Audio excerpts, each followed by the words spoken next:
So a couple days ago, I was working on 2019 Ford Escape, and I was doing the rear brakes. And this is a 2021. It looks exactly the same.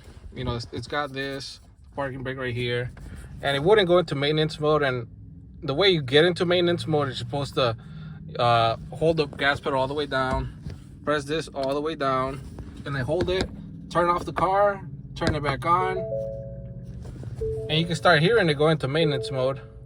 And you get those lights down there too, that brake light, and it's in maintenance mode. But when I was doing it on this 2019, it wouldn't do it, and I was doing it this way, exact way, the way I just did it, and it wouldn't do it.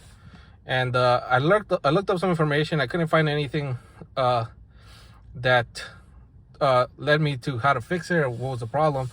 But I read in all data, maybe it could be as a code in the BCM or ABS module or some module. But if you can't get it into maintenance mode, there's two ways to do it: either a scan tool, or you're gonna have to pull apart the motor manually, and that's what I'm going to show. I can't do it in a scan tool because unfortunately the OBD2 port was messed up. It looks like someone broke it or something. But I think it would be cool if I could show how to do it manually. You just retract the motors with a ratchet, and that's what I'm going to do right now.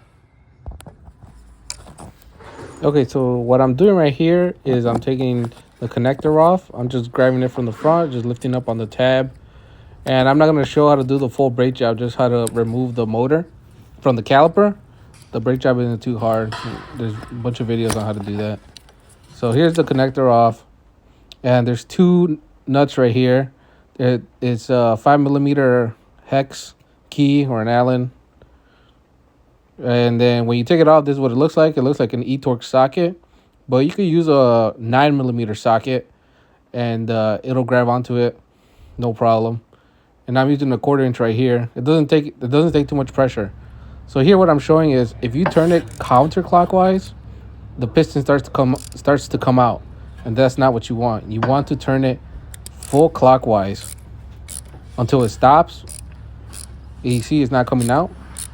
And you want to turn it full clockwise, and then what you can do is you can press the piston in.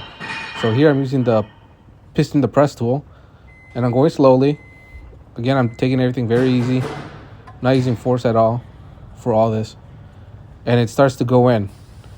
And then once it goes full in, you can do your brake job. And here I'm done with my brake job. Everything's back together, and what I'm showing here is I'm pushing the piston back out by going counterclockwise, so it's fully come out, and now it's grabbing onto the rotor, and that's not what I want. So what I'm going to do is turn it clockwise just a little bit, so it frees up the rotor, and I put everything back together, and it's back to how it was.